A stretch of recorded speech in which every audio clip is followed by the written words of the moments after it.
Hello, I'm Sarah Simi and this is PullOut. Today's magazine is this one, OK and Hi magazine. This one is November the 13th, 1976, and still 10p, so that's good. Straplines on the front cover this episode are, there's a special, this is how to get a fella and keep him, which I think I can't wait to get to. And Ben Murphy, he's back in colour. I don't know who Ben Murphy is. Anyway, let's crack straight on to the inner advert. This is really interesting. I thought this was fascinating, actually. This is considering when this magazine is, which is November the 13th, and this is 3 Christmas gifts for you from Look Now, which is obviously a competitor magazine. So they're Christmas gifts, and yet there's absolutely nothing Christmassy about this ad for the other magazine. It's just really fascinating. There's like no Christmas graphics, nothing. It's just kind of weird just how un-Christmassy a Christmas ad is. Anyway, just thought I'd notice that. We're on to Hotline, which I always love in the tube writing.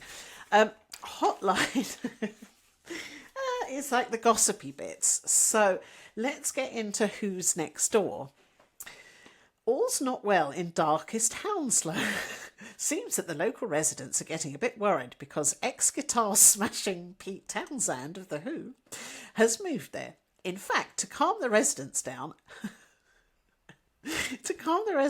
a bit at the thought of a pop star living next door, Pete's written an explanation to them. In it, he says that he doesn't have parties and that he's not a drug addict. He'd put that in a letter. He says that he's just an ordinary person like them and not at all like his mate Keith Moon, who's now miles away across the ocean in California. It is. If you put a letter through the door saying I'm not a drug addict. Anyway, that's a lovely, lovely little story there.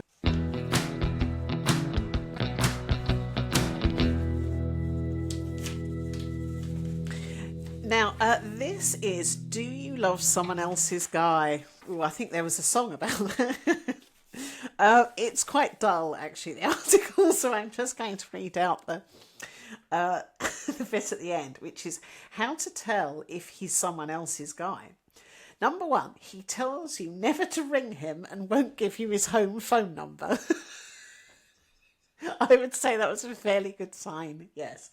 Number 2, he can only ever see you a couple of nights a week. And when you ask him why he does the other 5, he mumbles about evening classes and visits to his sick auntie. Number 3, when you go out together, he always chooses obscure out-of-town places. Number 4, you tell him you'd love to meet his parents and he quickly changes the subject. And number 5, there's a white mark around his 3rd finger, left hand.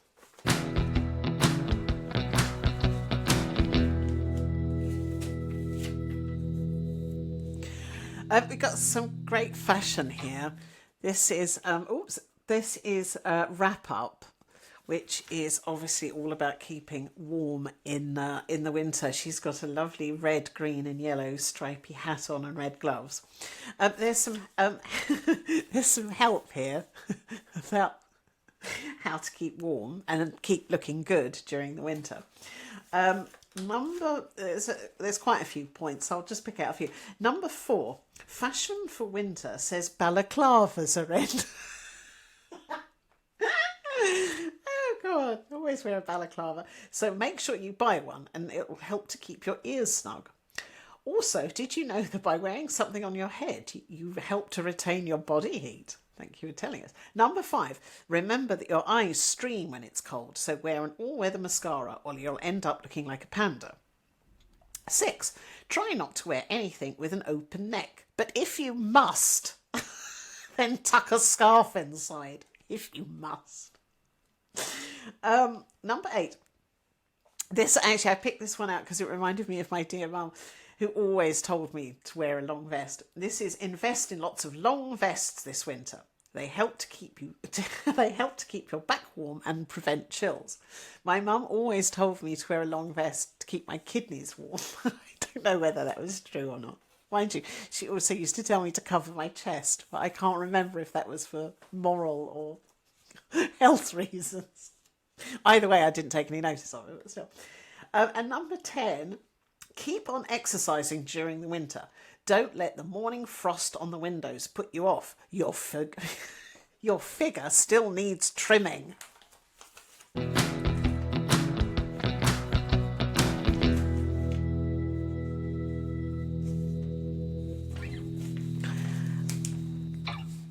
These are the letters on the letter page.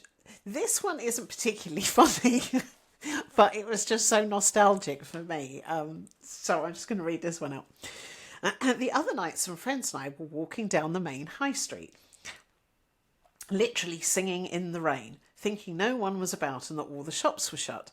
So you can imagine how embarrassed we were when we walked past the Wimpy bar and found it open and full to capacity. We'd been singing to our heart's content too. We did get some very weird looks from everyone inside, I can tell you. Mind you, I think they quite enjoyed the free cabaret show. And that was June Hazelwood from Derby. Oh, God, love a Wimpy.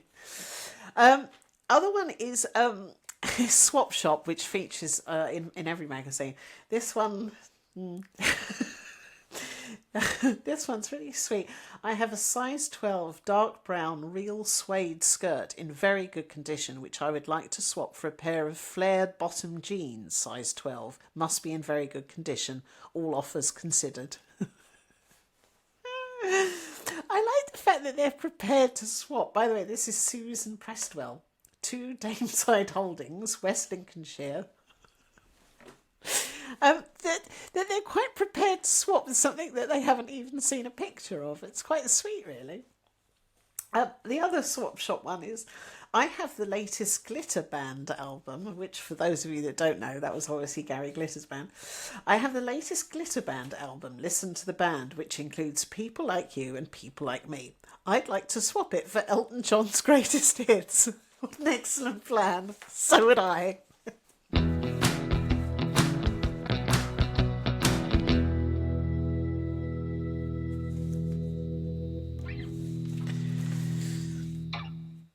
There's some lovely fashion on this page. This is the gear Cellar. Just love the illustration. It's really weird. I noticed so much fashion is illustration rather than photography. I'm assuming there was a particular reason for that, but it's really fascinating how so much of it is illustrated. The strapline for the advert is "Look in for the latest." This is from C&A. Soft, slithery dresses in a fine gauge polyester that clings here, drapes there, flatters everywhere. Oh, what a great line. Anyway, yeah, fair fashion. This on the next page is Fancy That, which is an occasional series, which is a boy telling us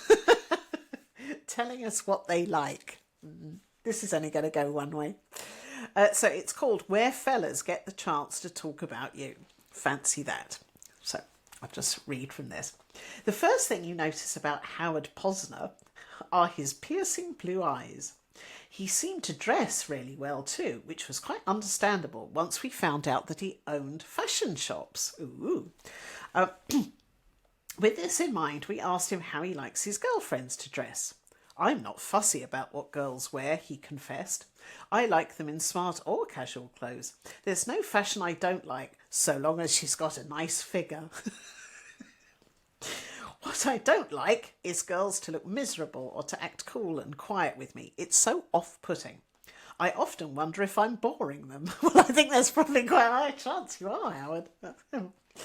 Well, in our opinion, a girl wouldn't have time to feel bored because Howard's really friendly and chatty.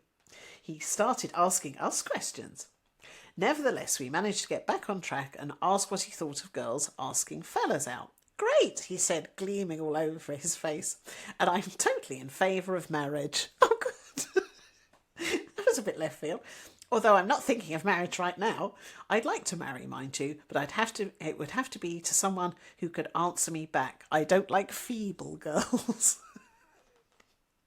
That's why I'm in favour of girls making careers for themselves. Oh, thanks. Though not to the point of obsession, as I think every girl should want to have kids. Thanks, Howard. One thing that particularly annoys Howard is people who cut themselves off from everyone when they start going steady.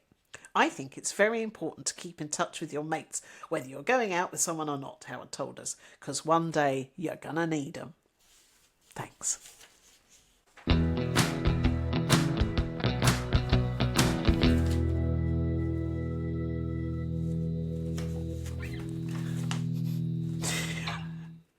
It's a really big feature. It's a nice big double page spread feature, which is the special highlighted on the front cover, which is how to get a fella and keep him.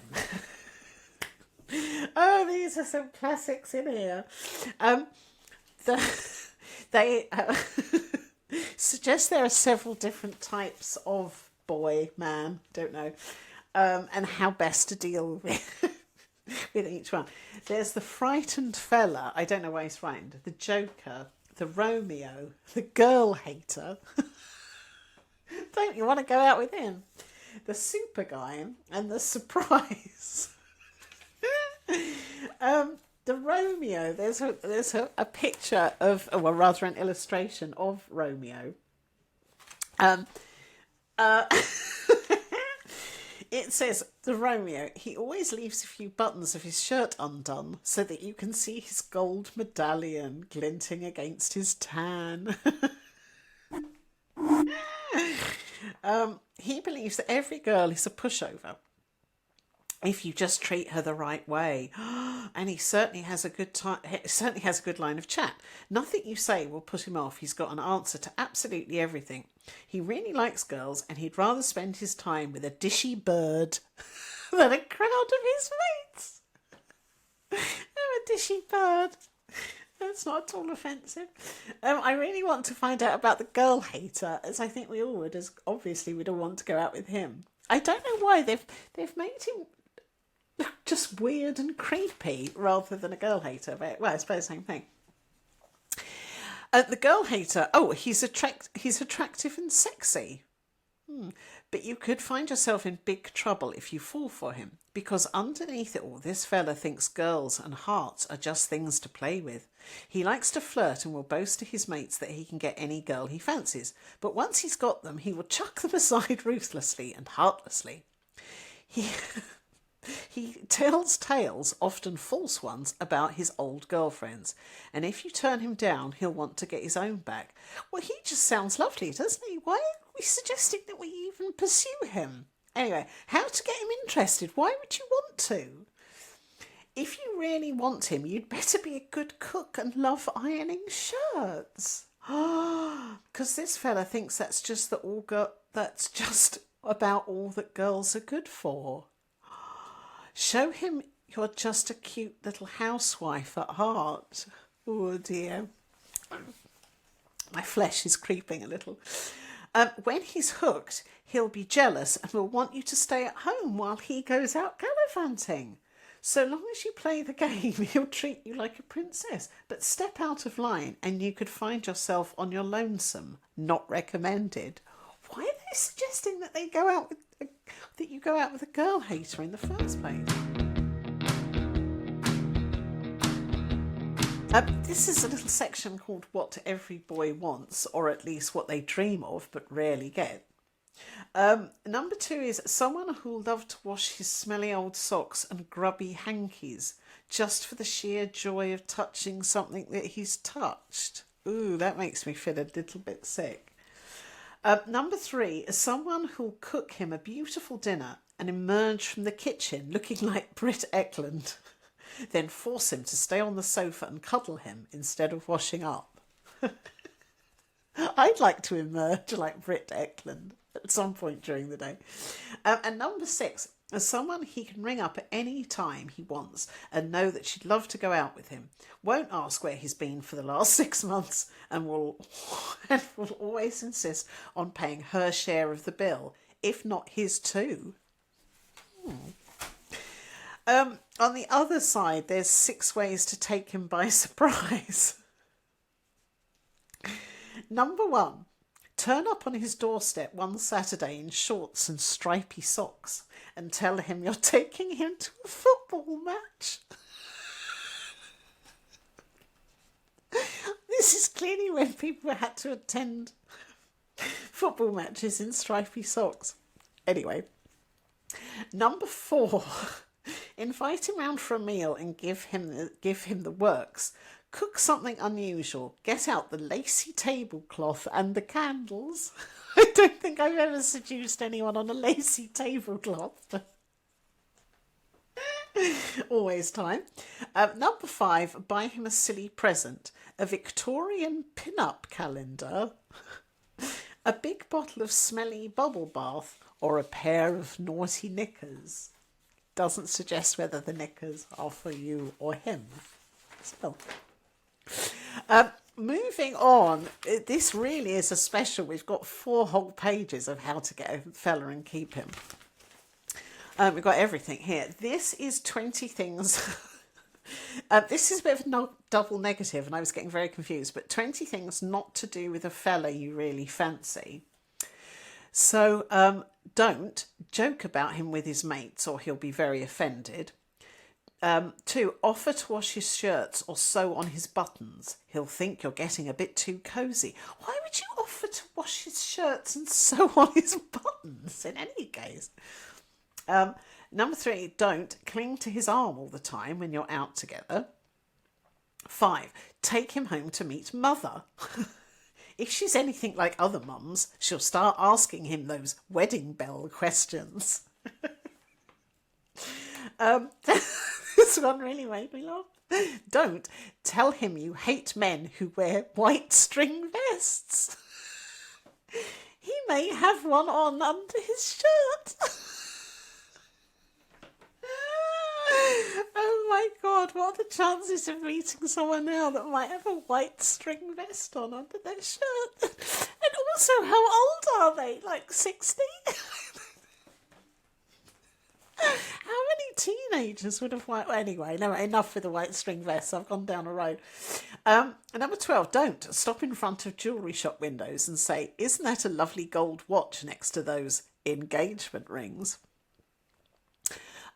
Don't buy him a ring or bracelet with your name on it when you've only been out with him twice. Yeah, that's probably a good idea. 16, sniff and say, what's that funny smell? It could be his new aftershave. Don't be rude about his mum. However much he jokes about her, she'll always be his first girl. Ooh, that's a bit creepy. 19 is don't act surprised when you find that his dad's a real smasher. With a super son like him, you should have guessed. Right, smasher. Oh, I'm going to start using the word smasher more often. 20. Don't try to be one of the boys. He wants you to be a girl. Oh, heaven forbid. This is a quiz. Do you know how to turn him on? Because this is obviously still all about keeping him.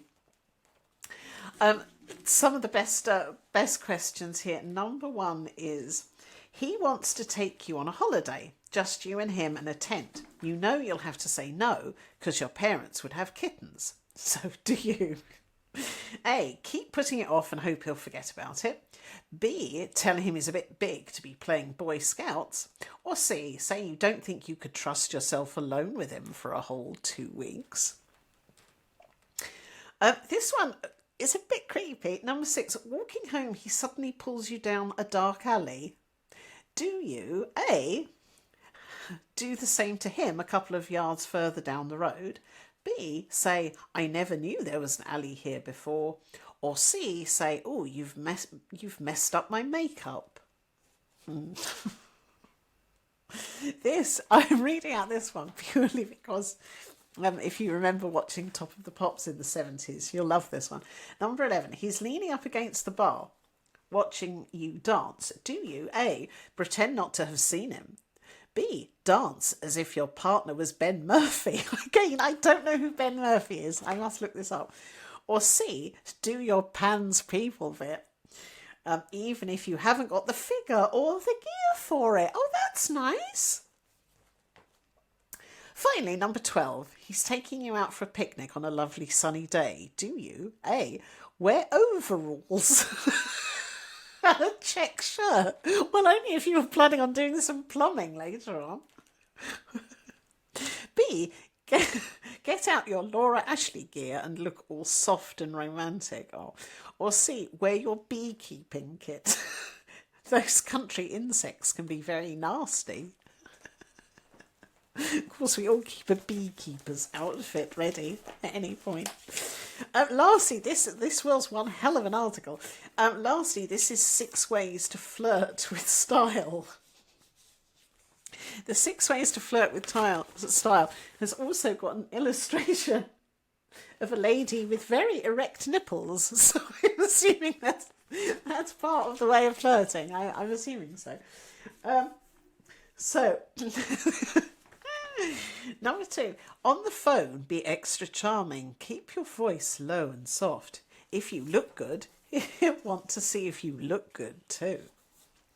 Number 3, look lonely. This is the only time I've been given advice is to look lonely as a way to pick someone up. Look lonely. When you're at a party, find yourself a quiet corner and sit there looking lost.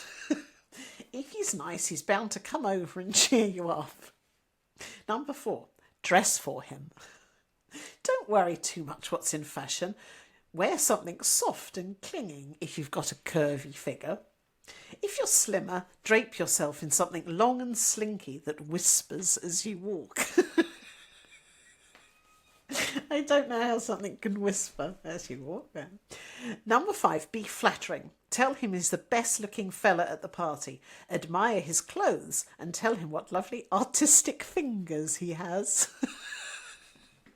I'm not sure someone would appreciate that. Ooh, what lovely artistic fingers you have. And number 6, be exciting and mysterious. Look as if you've got some secret you're trying to hide. Oh, well, that was fantastic. I'm going to try looking lonely from now on.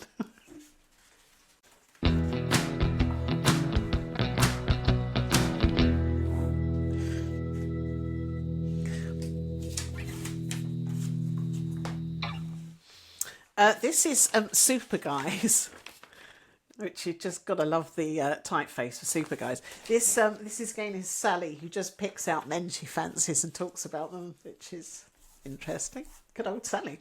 I just picked this one out because it's just so weird.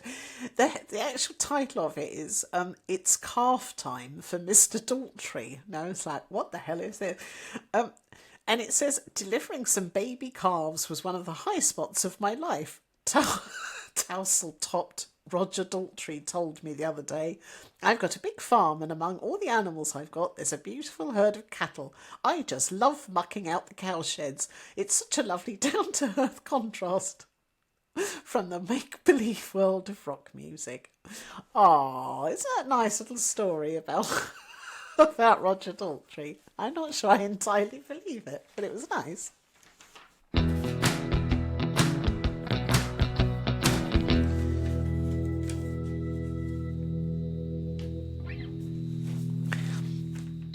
This is an occasional fashion series, again, all beautifully illustrated. Love it. And this is called You Can Do It, okay. I found this one really interesting because this one, there's, it's basically ideas, and they suggest the actual pattern that you can use, like Simplicity 7297, so that you can make a hat and scarf, or a bag, or a shawl, a turban. So basically just different things, and they suggest what fabric you can. So 114 centimetre wide check, which costs $2.95 per metre from John Lewis, London W1. That's nice. But yeah, just so sweet that it's a kind of of how to make stuff rather than buy stuff. Rather sweet.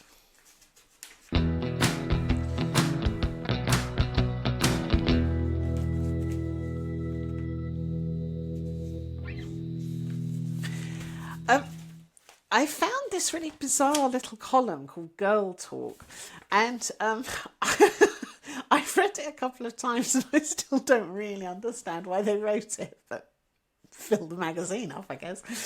But it's, well, I'll read from the beginning. I always thought the diaries were only supposed to have nice news in them, but I was in for a shock when I read mine the other day. It said, Monday, dentist appointment, 10:30. And for a coward like me, that was bad news. Try as I might, I just couldn't think of an excuse to get out of it, so off I trotted. Actually, I never really work out why I'm scared of the dentist. He's a very... This bit made me laugh so much. He's a very friendly Australian who insists on singing Waltzing Matilda before asking me to open wide. I love the assumption that because he's Australian, he just sings Waltzing Matilda all the time. I don't think that's what Australians do. And he has such beautiful blue-grey eyes that I don't mind too much when he comes closer for a better view of my molars. And then there's just more about being at the dentist. And also what I found really fascinating is that the assumption is that everyone's frightened of going to the dentist. It's not like some people are. It's like everyone is frightened of going to the dentist, which is really interesting. And now looking back on it, I think we all were in the 70s. Perhaps they treated us really badly. Anyway, I thought this was a lovely sign of the times. This is still about being in the dentist. I do find it interesting to watch the other patients, though. I tend to think they can't be as nervous as me, but as I look around, I'm not always sure I'm right. Like one man who totally ignored the no smoking sign on the door and chain smoked solidly until his name was called. He left a thick fog of tobacco smoke behind him. He'd been so nervous. Oh dear, I don't think you're allowed to smoke in dentist waiting rooms anymore. Oh dear. And why is there a whole article about being scared about going to the dentist? It's really weird. Anyway, that was Janie Brown that wrote that. I think we can all appreciate that, Janie. Thanks.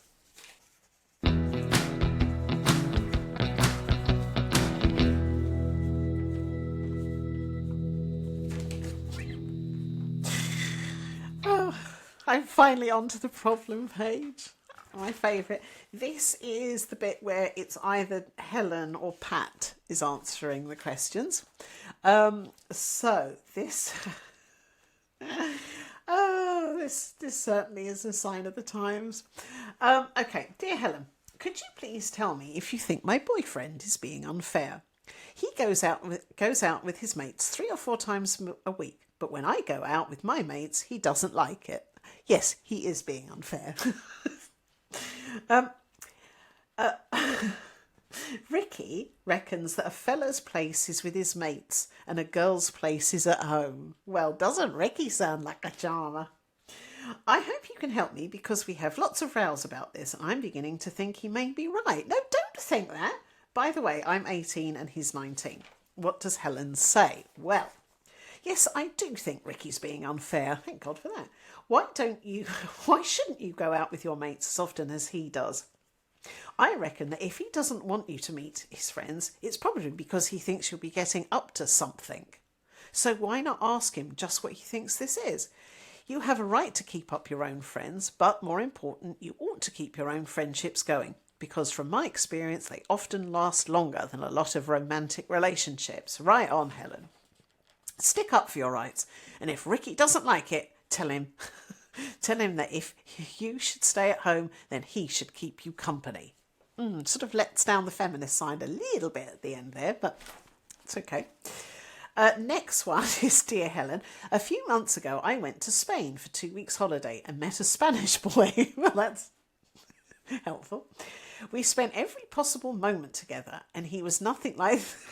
He was nothing like the usual Casanova type that I'd been warned about. Teeny bit racist about the Spanish there. Anyway.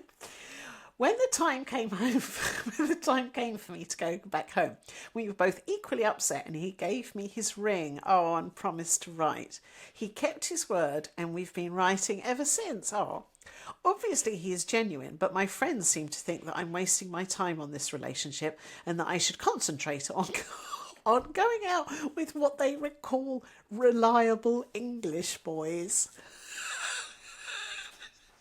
Why English boys are more reliable than Spanish is not made clear.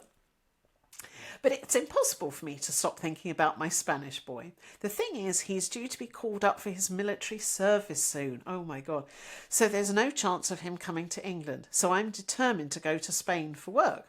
I've thought about our relationship a good deal and weighed up the pros and cons, but I would like to know your opinion, please. Right. Helen says, to be honest, I don't see that you should be worried at all. From your letter, it seems quite obvious that yours is no ordinary run-of-the-mill holiday romance, which will be forgotten within a day or two of both of you, as so often happens. It takes courage and love to stick to somebody so far away. Oh, especially when the boy you love is a foreigner.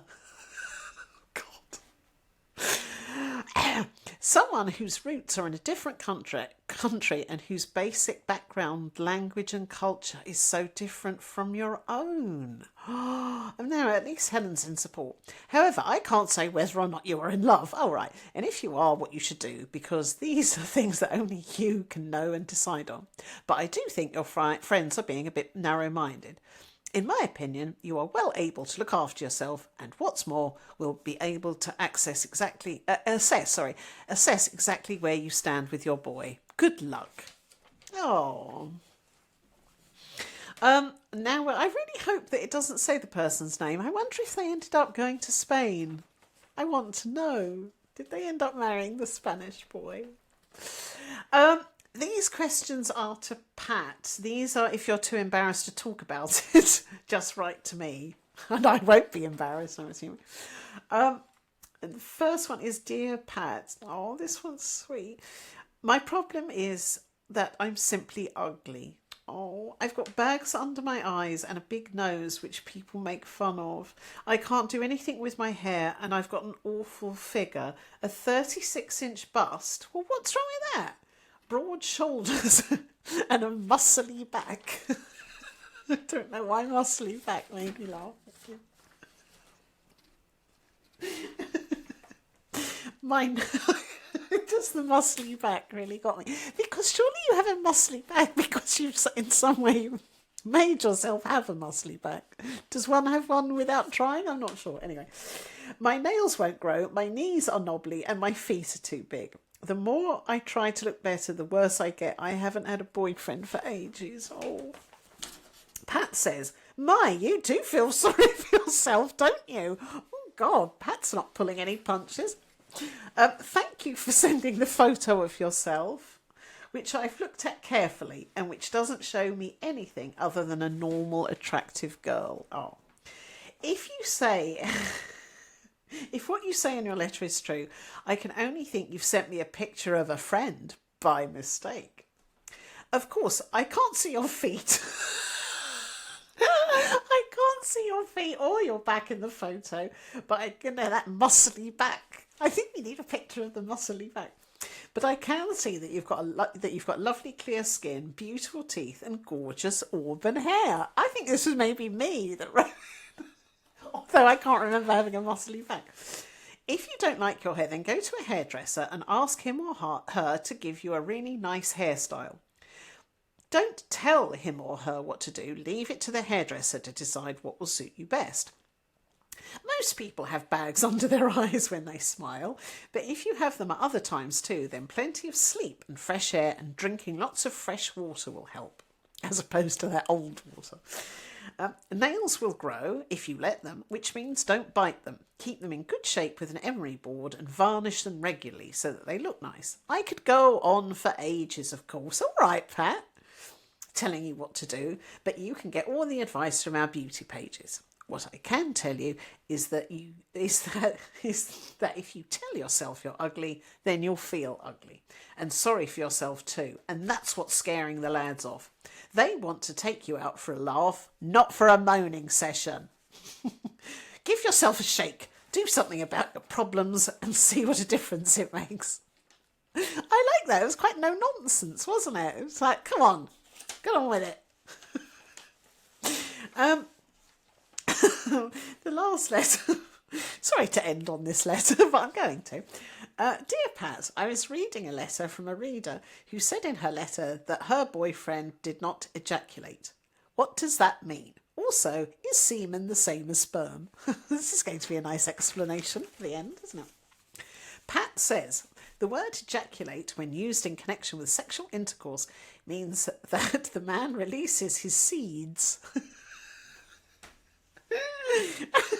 when he reaches his sexual climax. I don't know if the word seeds. All I can think of is Monty Don. Perhaps I don't want to in the same sentence with ejaculate. Anyway, the male seeds are released during sexual intercourse. Why does she keep saying seeds? It's just gardener's world. The male seeds are released during sexual intercourse as a sort of fluid from the man's penis. This fluid is called semen and contains millions of tiny seeds, all right with the seeds, any one of which is capable of getting together with a ripe female egg. I can think of a ripe avocado then, which girls don't have inside of their bodies, just so that you know. A ripe female egg and making a baby.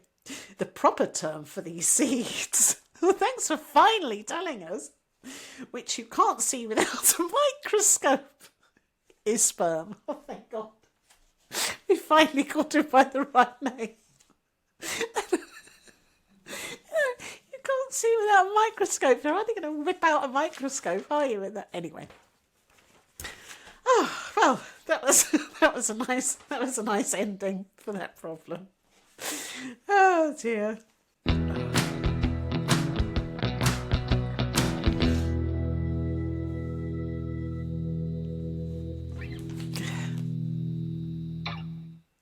I just finishing on the advert in the last, which is the back page advert for this one, which is for Cachet. It's the fragrance as individual as you are. I have to say, I did laugh considering how utterly glamorous perfume ads are now, and so kind of over the top and so glamorous. I did have to laugh that this particular one, she's just having a cup of tea in a rather dull floral blouse.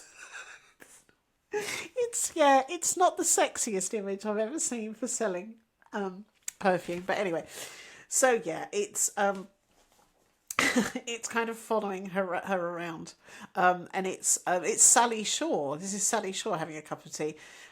Simply says, I'm me, and is a great believer that she should always be truly herself, whatever life offers. That's why Cachet is perfect for me, says Sally. It's me, simply me, wherever I am, whatever I'm doing. Well, on that note, I hope you enjoyed this this particular pull out. OK and Hi magazine, November the 13th, 1976.